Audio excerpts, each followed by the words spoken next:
예, 이번 사안과 관련해서 후보자께서는 그 성추행 의혹 부분에 대해서 경찰 수사가 필요하다고 생각을 하고 계십니까? 경찰은 수사 등 모든 법 집행 활동을 엄격하게 법과 규정에 따라서 해야 된다고 저는 생각하고 있습니다.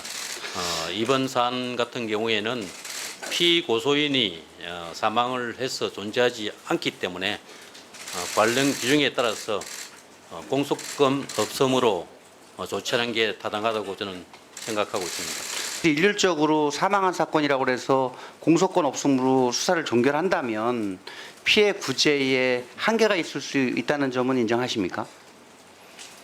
예, 특별법 등을 통해서 경찰이 피고소인 등이 없는 사건을 수사한다 하더라도 최종적으로 경찰의 수사 내용이 실체적 진실에 부합하는지를 여부를 공적으로 확인할 수 있는 절차를 거칠 수 없다. 즉 재판을 통해서 사실관계를 최종적으로 확정을 해야 되는데 그 절차를 거칠 수 없기 때문에 지금의 법 규정 자체가 저는 타당하다고 생각합니다.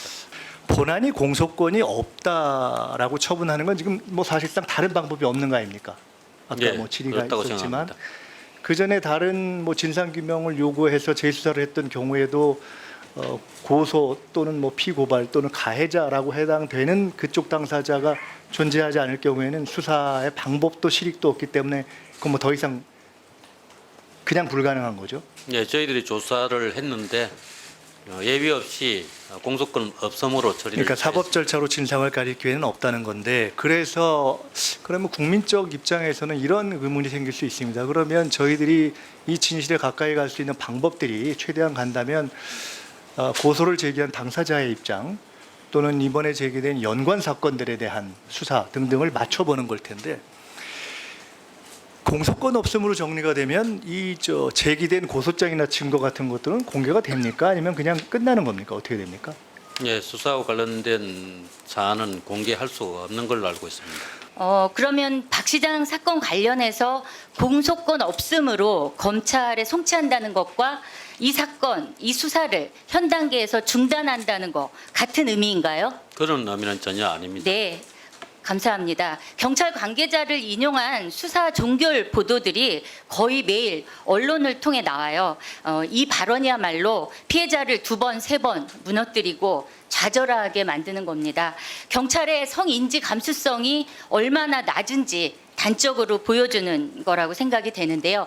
즉시 중단시켜 주십시오. 조금 전에 말씀드렸다시피 다른 변사 사건 또는 아니요, 그게 아니라 모든 수사가 중단된다라는 그거 아니라고, 같은 의미 아니라고 말씀하셨잖아요. 예. 그러니까 바로 잡아주시면 됩니다. 경찰에서 의원님 모든 수사가 중단된다는 입장을 표명한 적이 없는 걸로 알고 아니죠. 있습니다. 제가 지금 말씀드린 건 공소권 없음으로 검찰 송치한다는 것과 수사가 2단계에서 모두 종료된다는 게 동일하냐고 여쭤봤는데 네. 아니라고 하셨으니까. 네, 아닙니다. 네. 그리고 좀 전에 이은주 의원께서 안타까운 사건입니다만은 박 시장님 사건에 대해서 계속 수사하겠다라고 이은주 의원께서 물어본 질문에 후보자께서 확답을 해주셔서 너무 감사합니다. 그럴 의지가 여전히 있습니까? 다시 한번 여쭙겠습니다. 예, 지금 경찰이 수사하고 있는 게 한 6건 정도 되기 때문에 필요한 법령의 범위 내에서 필요한 범위에서는 최대한 수사를 할 계획입니다. 성폭법 범죄처벌특례법으로 수사를 하실 의지가 있으시죠? 예, 제가 지금 고소 사건에 대해서는 공소권 없기 때문에 사안의 중도성에 따라서는 영장 등 강제 수사를 할 의지가 있으시죠? 고소 사건에 대한 추가 수사는 현행법령상 허용되지 않는 걸로 저는 알고 있습니다.